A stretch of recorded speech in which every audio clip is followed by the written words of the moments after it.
Von Fry, legendary badass, not shy, telling you how it is, Von Fry will die.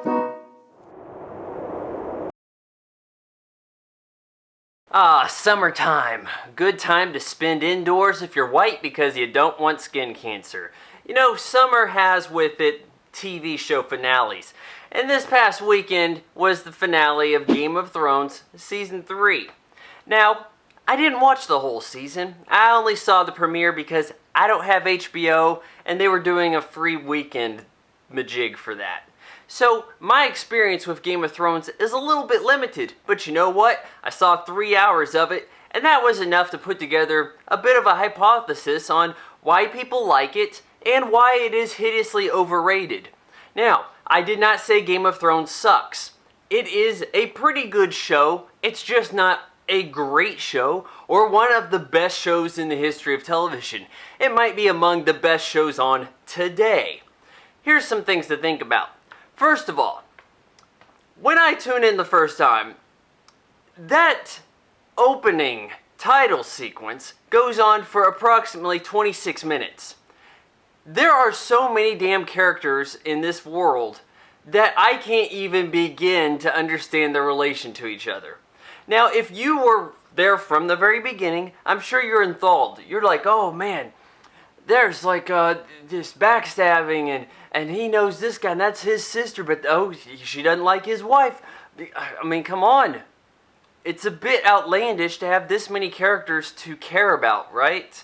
I guess that way you get some sympathy points when you kill them off. Oh, that was ballsy to kill off a character like such and such granddaughter.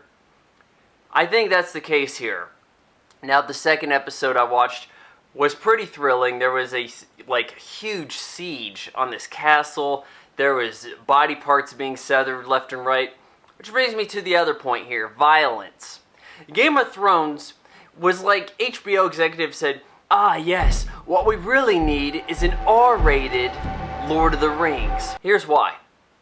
You up the violence, you draw in a bigger crowd. It's no longer in the geek niche. It's now mass appeal. People are like, oh man, I love violence and I'm not necessarily a geek. Yeah, I can check this out. Oh wait, you add some TNA to it? Now you're really bringing it out of the geek niche.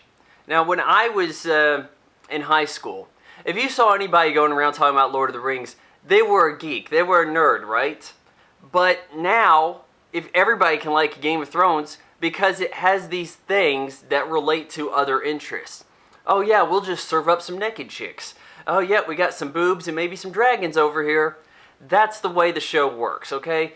I know that you guys are going to be defending this. There's probably going to be some blonde chick in a low-cut shirt that will tell you how great Game of Thrones is and how everything about my video is wrong.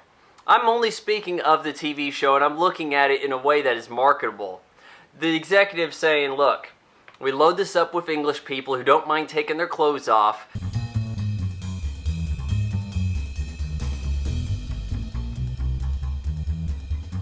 And we kill them off on occasion. That's your show right there, guys. It's not that brilliant, okay? They just looked for any kind of source material that could incorporate just enough things to go for that geek crowd and then amp it up with things that are going to over-sexualize and over-violence the whole situation. And really, that's not even the worst of it. My biggest complaint with Game of Thrones is the quests, the journeys. 2 of the episodes I watched were just the camera hopping from place to place of people walking. Walking. They weren't riding horseback. They weren't on the wings of some kind of dragon beast feathery thing. They were walking from point to point on their quest, their mission, to pad out the show. The show could go on 20 seasons at the rate anything happens.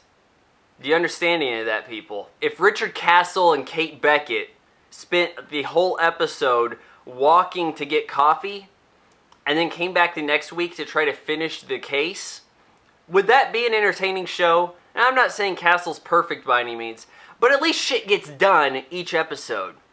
I don't see that happening here. You have to watch this show from the very beginning and work your way through because the episodes are not self-contained. And the smarter way to build a show is to have it so that the episodes are self-contained and the big changes occur at the bookends of the season. I would say that Star Trek Next Generation works quite well this way. If a situation arises, they usually take care of it within one episode. Every once in a while there's a part 2. On this show, it's like 24. There's a link, and in syndication it wouldn't work very well. Of course, you can't really syndicate something that has so much TNA and do do do do do do do do do do.